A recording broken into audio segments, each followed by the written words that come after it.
Hey guys, welcome to another installment of Kavalden's comic review. Today I've got 4 comics out, mostly all Deadpool. I do want to apologize that the last week's video is up, but technically it's not up on YouTube because technically YouTube has a problem with anything going over 15 minutes, and I kind of rambled on about in that one. I'll put the last video up in the descriptions down at the bottom here in case you guys want to check it out. I really kind of ramble on that one, and instead of me, and I'm just too lazy to go back and edit it, just to get it on YouTube. But hopefully I won't ramble too much in this one.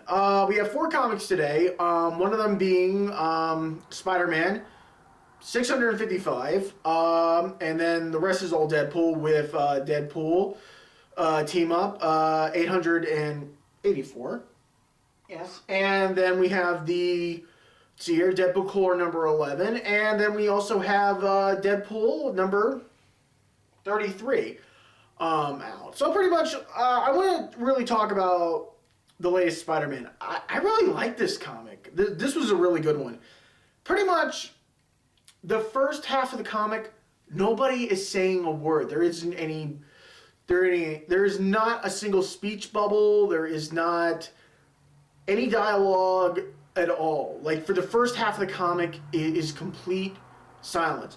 You know what everyone is saying through their facial expressions and the looks on their faces, which I like. It was, like, probably the best part of the comic. And then, of course, Peter being kind of Peter.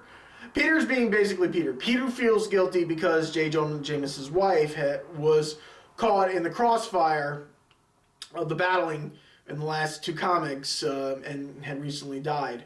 And Peter feels extremely guilty, especially with all the people. And then he starts mentally flashbacking to all the people that Peter's life that have died, including Gwen Stacy and Captain Stacy, and then all the other people, all the way from like Kane to the Scarlet Spider to Jackpot, everybody, all the people in Peter's life that have recently died or died tragically or been deceased, and it comes down to the thing where he has to accept death.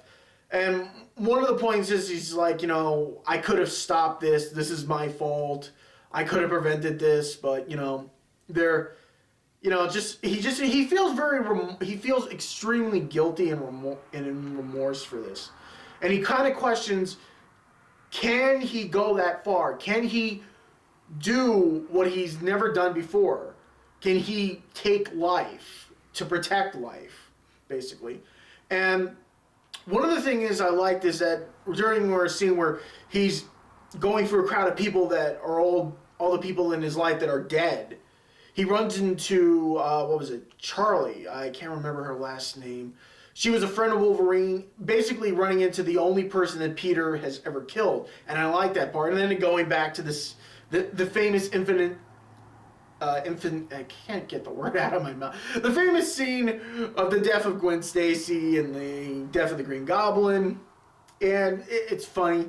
It's been played out multiple times and over again. Of course, it does get a little creepy when Gwen's talking to Peter and her neck is like snapped and everything. And then all the villains that Peter is that have died and then just keep coming back and everything. And then I guess at that point, Peter, realizes that, I am never going to let this happen again. I'm never going to let anyone die on my watch. So I guess he starts going, I guess next issue he's going to start going on this almost self-destruction. I'm going to sacrifice myself more than let anyone else pay the price for my mistakes thing. So we'll see how that goes.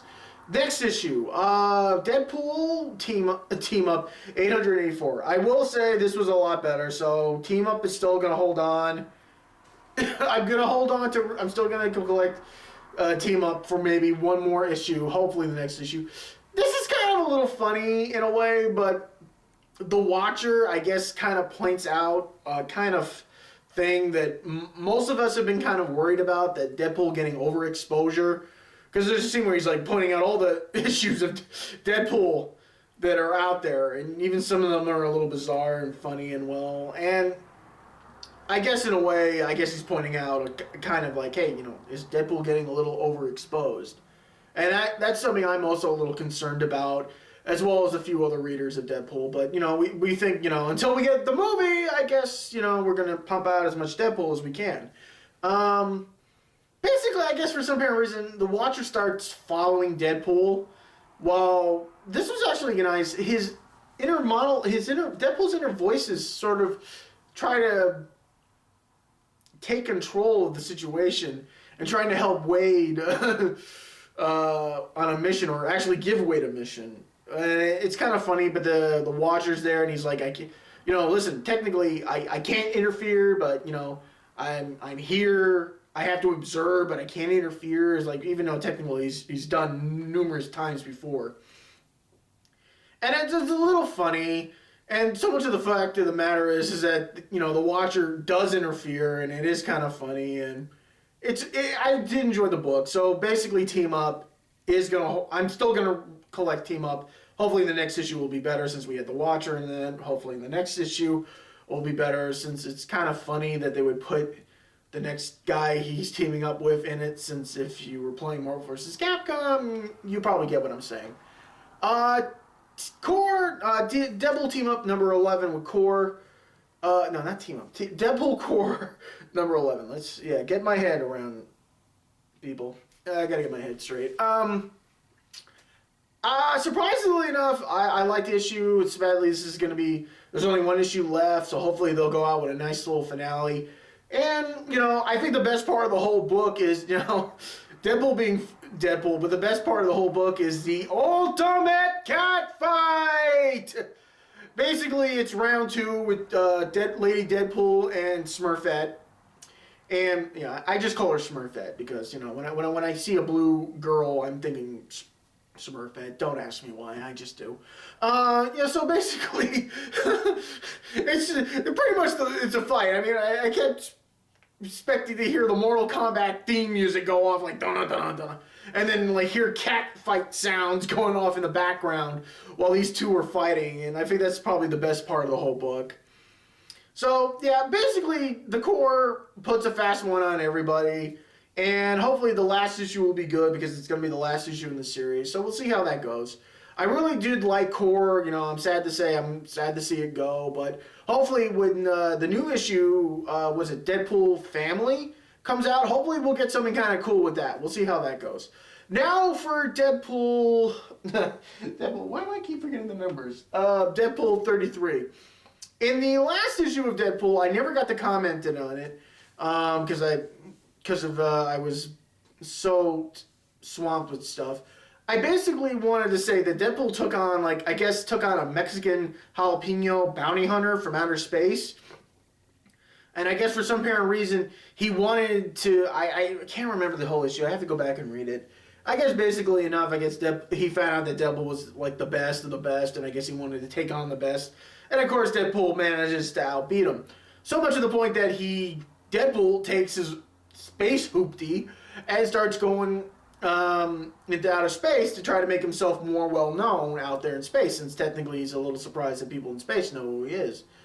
Somehow along the lines, I guess he runs into a tow truck and repossession company, and turns out, I guess for some apparent reason, the bounty hunter was working with them as a family, and somehow along the lines, I guess turns out the jalapeno Mexican bounty hunter, Macho, was married to the boss's daughter, or no, sister. He was married to the boss's sister. Come on, man, get your facts straight. And it's kind of weird because she's like a 600-pound, 9 feet tall, half hippo, half crab woman, and instantly, I guess to save Deadpool from getting his ass kicked, he ends up marrying her. Of course, to Deadpool, this is normal for him. Of course, to everyone else, this is kind of freaky and weird. But along the lines, I guess somehow the company doesn't like how Deadpool handles the situation. Like, mostly enough, they're just basically a tow truck and repossession company. And I guess Deadpool dealing with the way he deals with things isn't exactly the way they want. So they're trying to think, we got to get rid of him, but we can't get rid of him. So turns out along the lines of the situation, there is there's a group of aliens who just had their planet destroyed by what was it called again? I can't remember. There's so many people outside. I don't read a lot of the, I don't read a lot of the, guess the Galactic and so, yeah, ID, the Selfish Moon. Yeah, apparently he destroyed these race of people's home, and they want revenge, but of course, they're very few, so they try to hire people, and they think that Deadpool might be the person they need to get rid of these, to get revenge. So we'll see how the next issue goes. Considering enough that, in the next issue, Marvel's doing this thing where they're doing, 3.1. I don't get why they're doing this. So next week's going to be Wade gets wrecked in Deadpool 3.1, and then our Outer Space Odyssey. Then I guess somehow they're going to go back with the Deadpool 34. So, yeah, a lot of the comics are doing that now. They're doing, the point stories. They're still continuing stories by buying another book. I guess it's their way to make a little bit more profit. When it's just, who knows. So we'll see how that goes. Yeah, next week should be normal stuff. I'm trying to think. I'm working on some kind of special, but we'll see with I have to wait till the end of March to do this. So that's it for today. Hope you guys enjoy, and thank you.